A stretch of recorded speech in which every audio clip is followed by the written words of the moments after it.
Welcome to The Definitive Wrap, where we report the truth about American exceptionalism. We love our flag, we love our country, and we believe in America. The Definitive Wrap, where we respect people of faith, the men and women in blue, and our support for Israel. And now your hosts, Bela Sebro, she's the nice one, and Alan Skorsky. He's not so nice. But together they are The Definitive Wrap. I'm Alan Skorsky with my co-host Bela Sebro, and welcome to The Definitive Wrap podcast. We thank Vin News for hosting our program. This week, as Jews around the world celebrate Chanukah, the Festival of Lights, and the triumph of good over evil, there are many troubling issues facing Israel and the Jewish people, in no small measure because of policies being advanced by the Biden administration. The signs were there early on with the countless anti-Israel cabinet nominations submitted by President Biden and his handlers. We have a U.S. administration determined to re-enter nuclear talks with Iran in spite of the violations uncovered by nuclear inspectors, and Iran vowing to launch a nuclear attack against Israel. Recently, an Iranian commander said, "We will not back off from the annihilation of Israel." A recent report from the IAEA states that Iran has enough uranium enriched to nearly 20 and 60% to produce a single nuclear weapon in as little as 3 weeks.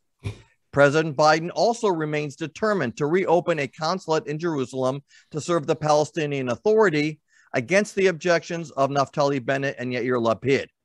It's not enough that the Biden administration and Europe are also warning Israel about new housing projects or about building new housing projects in areas that they don't accept as being part of Israel. Joining us today from Israel is Barry Shaw from the Israel Institute for Strategic Studies, whom Bela will give a proper introduction to shortly to tell us how the Israeli people and the media are viewing the incompetence of this administration. Bela? How apropos that it is this week of Hanukkah where we see the UN General Assembly passed the Jerusalem resolution rebranding the Temple Mount by its Muslim name, Al-Haram al-Sharif, thereby erasing its Jewish roots and even connections to Christianity. And in the Hanukkah story, it is the Maccabees who revolt against the Syrians that try to annul Judaism and capture the Jewish land. What's interesting, though, with regard to the resolution is that the Christian countries are quiet. There's an expression, silence is acquiescence. The question is, are they quiet because they agree with this resolution, or is there another reason? Our brilliant guest today on The Definitive Wrap, who will explain it all in detail, is Barry Shaw. He is also our Israeli correspondent. We are honored to welcome Barry Shaw from Israel, Senior Fellow at the Israel Institute for Strategic Studies. He regularly contributes to various media outlets, including the Jerusalem Post, and is a frequent speaker at conferences and pro-Israel advocacy events. Barry Shaw has been a staunch defender of Israel in the public diplomacy arena for decades, and he has initiated the creation of several pro-Israel grassroots groups. He has a keen following of tens of thousands of people globally, and is the author of Israel Reclaiming the Narrative, Fighting Hamas, BDS, and Anti-Semitism, and his most recent book, BDS for Idiots, employs ridicule as new method of countering BDS activists and disclaiming their slander against Israel with facts and humor. Barry, welcome back again to The Definitive Wrap. Really nice to see you again. Thank you for having me. In Judaism, we believe that there is very little to no coincidence in this world. We are in the middle of Hanukkah, yet this defamation of Jews and Christians is somehow being put under the wraps. Why do you think that is? It's very auspicious. I don't know, it's something in Judaism that there's a sort of a rhythm that's coming around, and things happen in auspicious times that's connected to the Jewish calendar.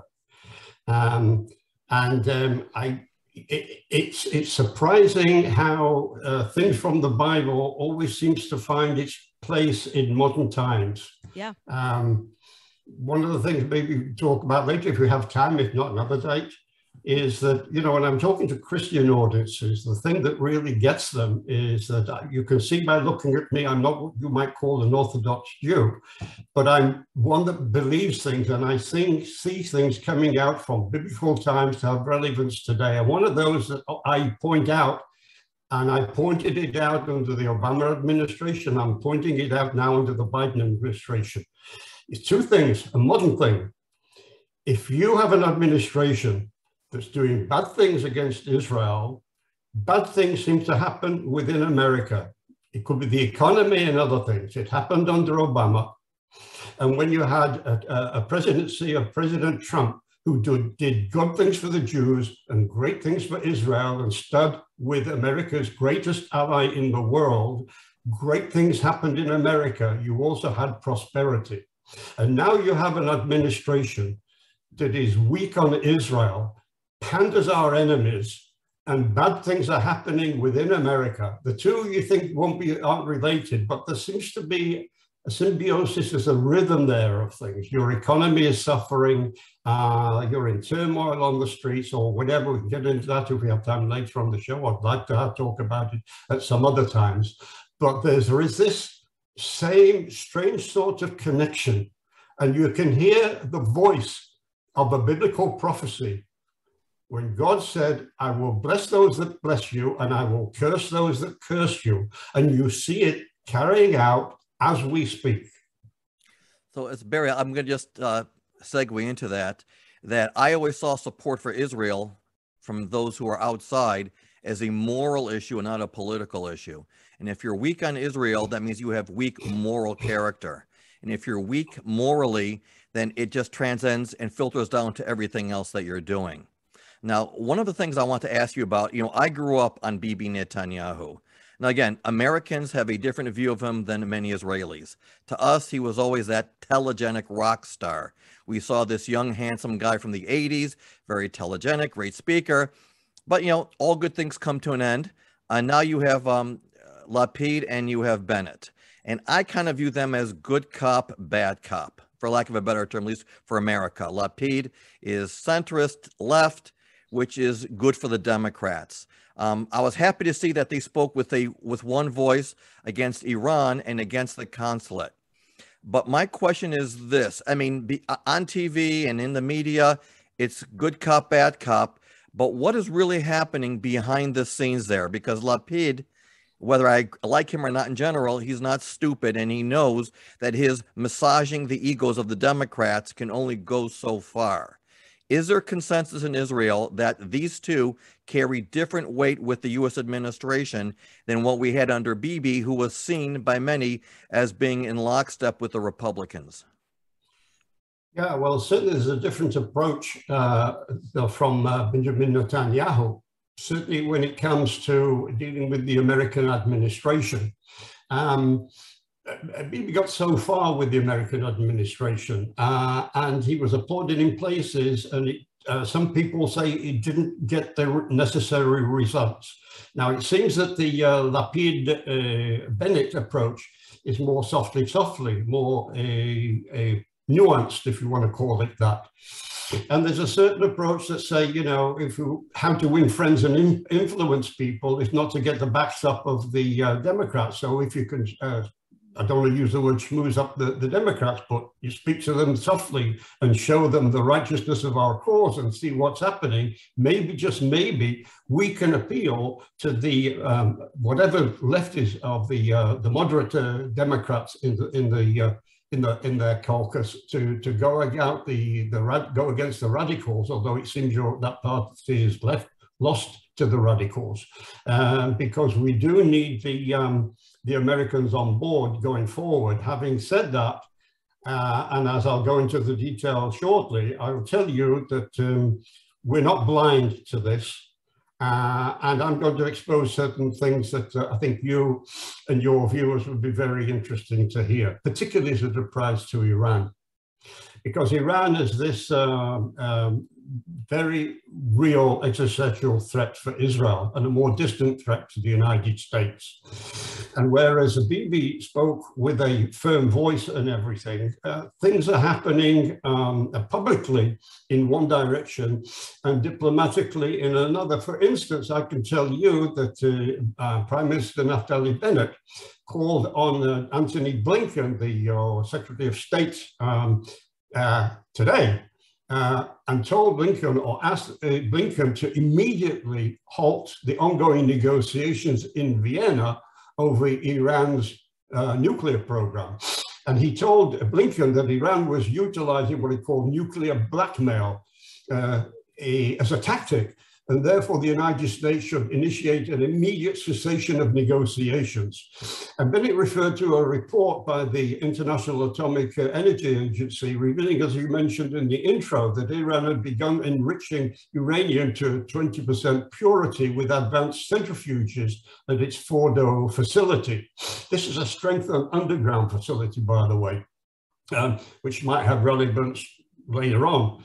Bennett told Blinken, by the way, that instead of a return to the 2015 nuclear deal, he should pull out and take concrete steps against Iran.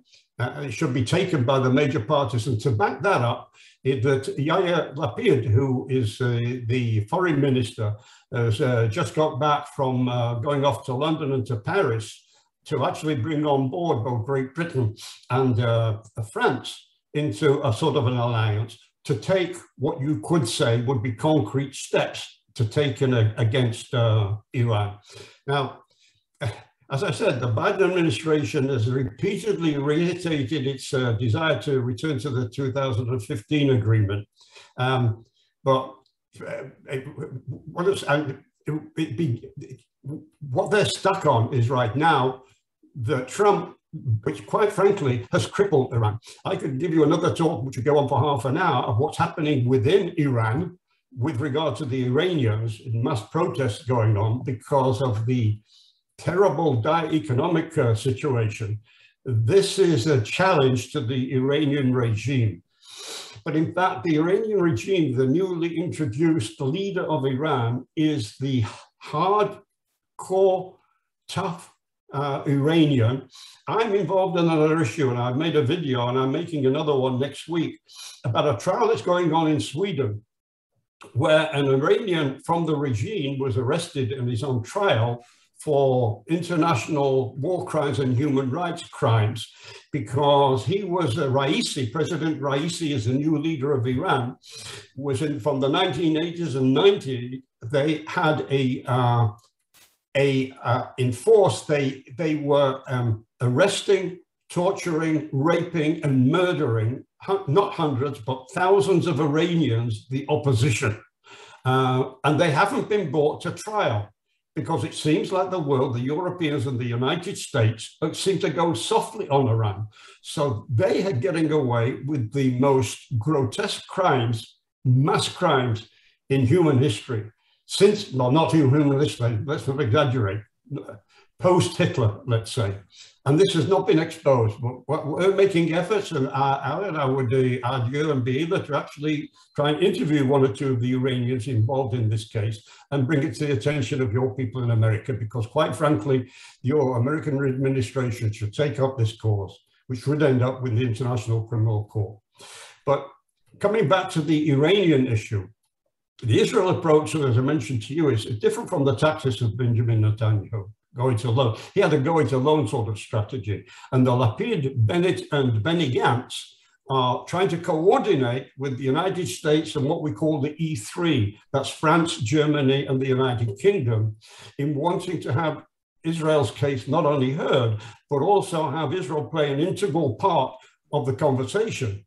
And by the way, if this fails, next week, Benny Gantz, the Israel defense minister, is coming to Washington, D.C. to have talks with his US counterpart, Lloyd Austin.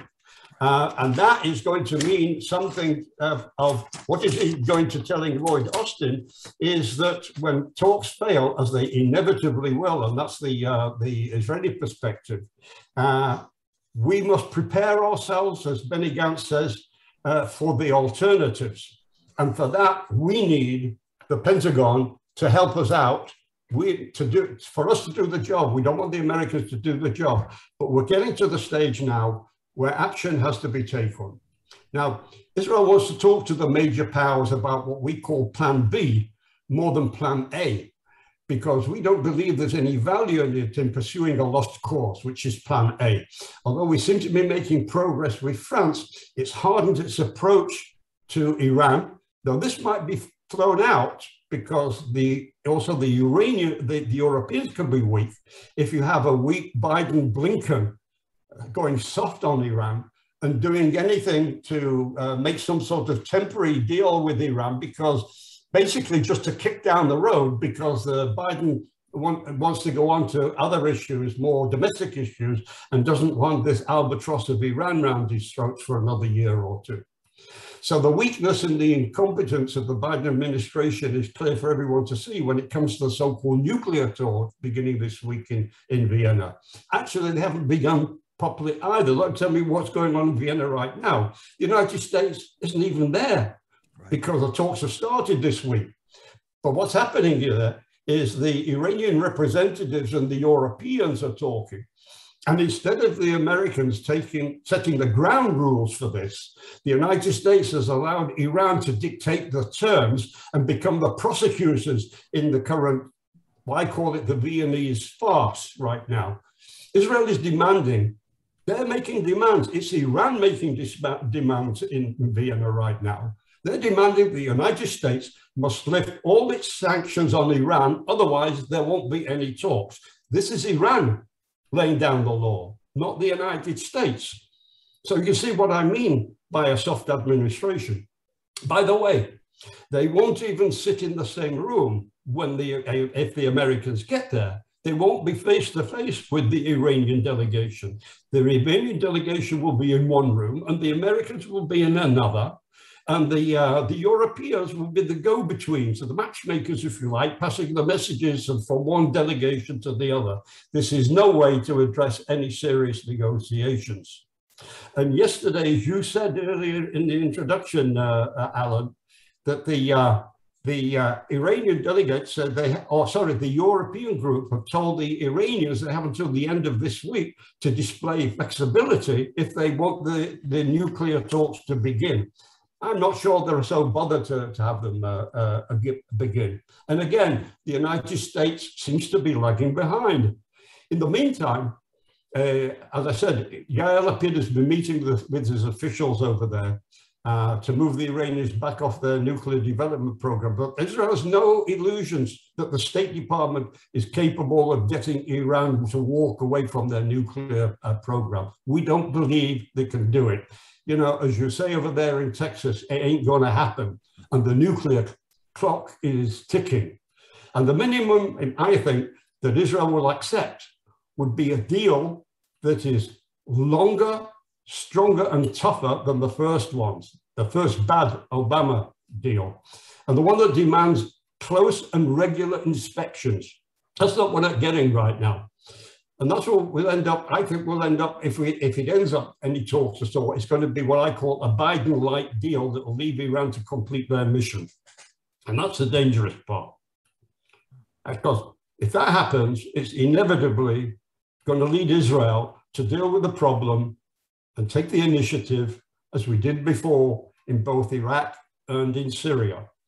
And we haven't been given yet the type of weapons we wanted from the United States. I think, speaking off the record, and I have no inside information, this is one of the things that Benny Gantz is trying to get out of Lloyd Austin. But you can rely on Israel to plan a decisive mission, and the mission will be executed without giving the United States the heads up until the planes are on the way back, as we did in Syria. That was when George Bush was there. As basically as Naftali Bennett said at the United Nations recently, words don't stop Iranian centrifuges from spinning. That's the Iranian game, jaw as they prepare for an action. Let me give you some background on what's happening with Israel on the military front. IDF Chief of Staff Aviv Kohavi said openly in Israel or anybody that's listening, that the Iran nuclear program has prompted the IDF to what he called speed up our operational plans. And since then, a special budget has been approved by the new government to make so that Aviv Kahavi and the IDF can make preparations for actions against the Iran nuclear program. And the other thing you should know about is a week or so ago, we had a major drill in Israel, an civilian emergency drill carried out all over the country where the sirens were going up and the army and the police and the civilian, the home front were all geared up together to practice what would happen in the event of something happened. And the Iranian response would be raining rockets down on us from different directions, both from Syria in the east and from Hezbollah in the north and from Hamas in the south and maybe Iran. So things are happening right now within Israel that the world really doesn't know about. But I think it's interesting for you to appreciate and know what's going on. Barry, in addition to your expertise on political matters, I must say that I admire your sense of humor. It's definitely an addition to your intelligence, to your high intelligence. You know, especially when in a recent social media post, you stated that the hardline Iranian regime prepares to treat the United States like apple strudel in Vienna. Can we talk about that comparison? I'm sorry, I have to bring this up. I could not let that go. You could see everything that happened is that Iranians have really, as we say, sussed out the Biden administration. They're a patsy.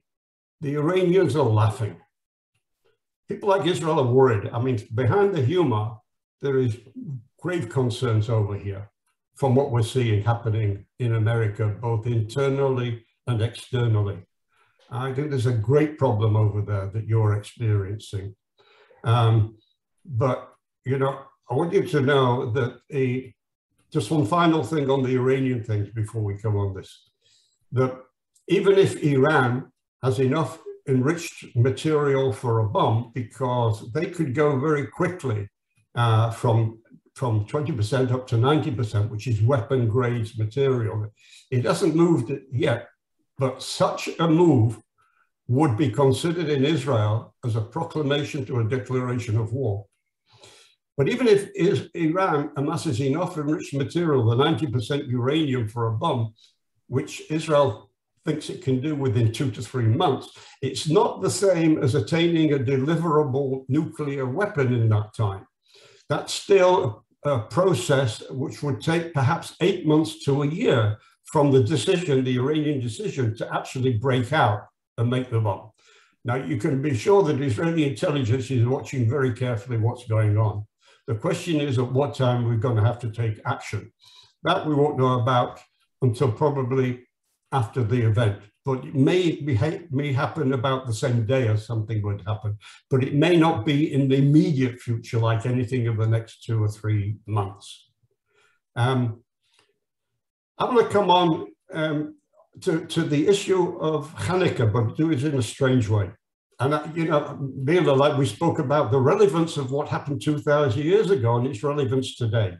And I'm going to touch on this because I know over there in America, you're lighting your pretty candles, you're saying a little prayer, a bracha, you eat sufganiyot, and that's it, all right? But what you need to know about Chanukah story is the significance of the Maccabean revolt. I'm not going to give you a history lesson here, but I'm using it just to intro to what is the relevance, what's happening today, where the Antiochus, who was a Greek Syrian, attempted to quash Judaism and to capture our land over 2,000 years ago. And a ragtag network of ordinary folk stood up against the enemy army and defeated them in resisting the siege of Jerusalem. They had gone there and they had decimated our temple. Now, you think I'm talking about something 2,000 years ago, but bear with me on this, Peter, okay? The Antiochus, who desecrated the Jewish temple, didn't allow the Jews to pray there as he desecrated the temple. And Matthias and his 5 sons called on the Jews to whoever is God to follow me. And they built their base in an area called Judea. Today it's called the West Bank. That's what the pro-Palestinians call it. We call it part of Judea and Samaria. And this ragtag army of Jews fought their way back to Jerusalem and occupied the Temple Mount, where a tiny jar of oil, this is a story, kept the light going for 8 days until they defeated them. Now, what's the relevance of the 2,000 years we're whistling today? Today, where the United Nations General Assembly, the end of last week, passed a resolution called the Jerusalem Resolution, officially rebranding the Temple Mount only by its Muslim name, Al-Haram al-Sharif. Okay, you know about this already.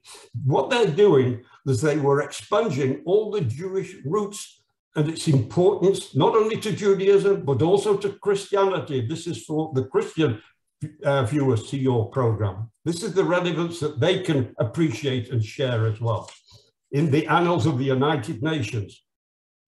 What's particularly galling about this was the supine lack of leadership of so-called Christian countries who at the United Nations, in my opinion, rolled over, and instead of opposing this defamation, they abstained. In other words, they sat on the fence in a cowardly gesture to appease the Muslim world. And these non-Jewish, non-Muslim, and increasingly non-Christian diplomats who stayed there represent countries that have lost touch with the traditional values of their own nations. Many of them, if you look around Europe and you look at their flags, they have a cross on them, right? Because this was the tradition based in Christianity. Most European flags have crosses in them. But today, the cross is meaningless in their national flag. And shame on them. But the spirit and the life of the Maccabees remain strong and bright this Chanukah. This is the modern story being carried out in our days today. Now, the United Nations resolution was passed by a vote of 129 to 11 last Wednesday, this week. And most of the Europeans abstained.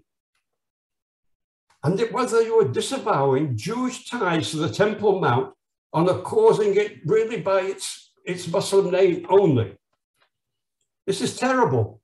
And this is part of the message of Chanukah.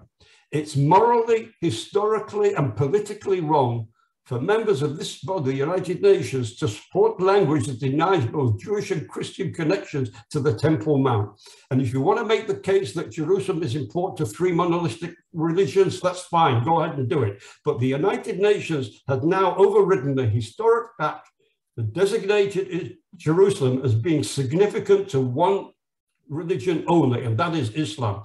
And the United States were impotent in gathering any strong support against that resolution. Why? I ask the question, did the Democratic administration not want to upset their own Islamist representations in the House? Or is there another reason that we don't know about? Because something is at play here, and it's not pleasant. On the issue, as many others, we see the impotence of the United States in the United Nations. America simply doesn't have any leverage in the General Assembly anymore. And there was one other particular relevant event this year, as we both celebrate Chanukah, and recall what the message of Chanukah is all about. It's to commemorate the victory of the Maccabees, who sought their place and practice in freedom and without fear. And I say this at a time when Jews in America, and I just read this morning about what happened in Beverly Hills, where Jews thought they were cocooned from confronting anti-Semitism, had simple anti-Semitic symbols posted on their doors. This is the message of the Maccabees, that the Jews have to wake up and be as strong now as they were 2,000 years ago. And I urge your followers and your viewers to rediscover your activist spine, to rise up and to join pro-Israel, actively pro-Israel groups or organizations, whether it's JEDSIT, whether it's the Zionist Organization of America, whether it's American Israel Patriots, or whether it's Light for Israel USA, or go out and form one yourself and learn to defend yourself, your Judaism and Israel in conversation and activism. and do it in your own city. Call upon your city governors, the mayors, and everybody, your national representative, to stand firm with Israel and firmly against any form of Jew hatred. They're not going to tell them that if they're not going to do this, anybody who's going to be standing in the 2022 election, if they're not going to stand up and declare this openly before the election, they're not going to get the Jewish vote, because there is a war going on in America. And it's those who support Judaism, support the Jews, support Israel, and those who hate them. So just like 2,000 years ago, just like when Israel is under attack, you're under attack. So get yourself organized and start to speak out. Barry, we have about 4 minutes left. I want to go back to the Iran issue and Europe, because I also read that the Europeans are a little bit frustrated because whereas Iran came, during the Obama administration and they feigned like they were interested in a negotiation, now they're playing hardball. And now you have Russia and China, both allies of Iran, and you have Russia building up troops on the Ukrainian border, while tensions between the U.S. and China are also building up. So do you think now that if ever there was a time when Europe was going to develop a backbone, even for the wrong reasons, that this bodes a little bit better for Israel? Now that the Iranians are somewhat exposed and their two biggest proxies are basically looking for a fight with both the Europeans and with the United States. I'll give you another perspective you haven't mentioned here, but from my knowledge and information with regard to our strategic affairs, one thing you have to care about is if I come on to one of the major disasters in foreign policy, another one was, of course, the Afghan withdrawal of the United States, right?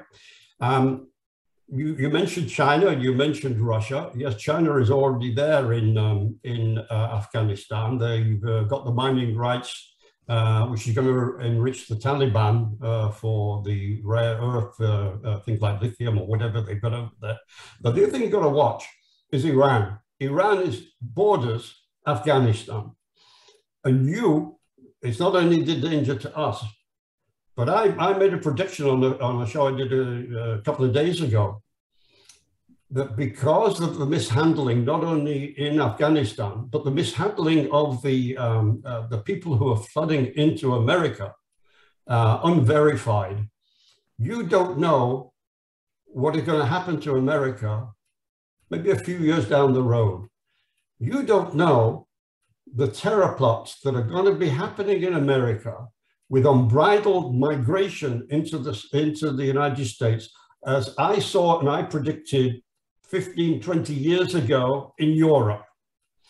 And I did a program last week, which people can find on YouTube, where I interviewed somebody from the World Zionist Organization, Sweden. And I was questioning her about the sort of crimes and the sort of terror attacks they're seeing in Sweden, of all places. And she admitted that the Swedes have lost their country. I'm not talking about France, Germany, and the main part. I'm talking up there in Scandinavia. They are experiencing the sort of gruesome crimes that they had never experienced in their lives before.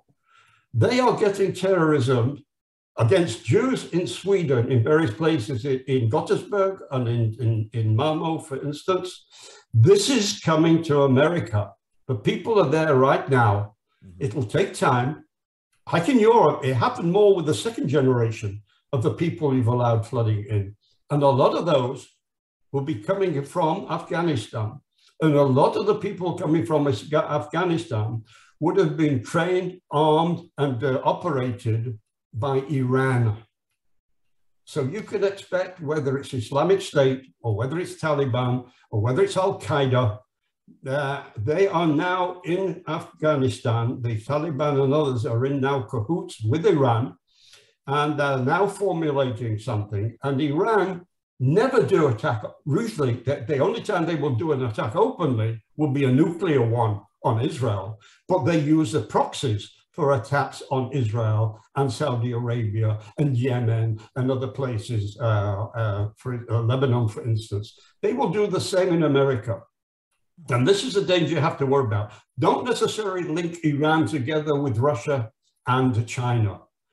Look at Iran as being the meddler, and they will be the arm behind the terror attacks that you will be getting in America. Now, it might take 5 years, 10 years, or 12 years before this has happened, but this was predicted 20 years ago with the ridiculous immigration, open border policy of the Europeans, and they're reaping the whirlwind today.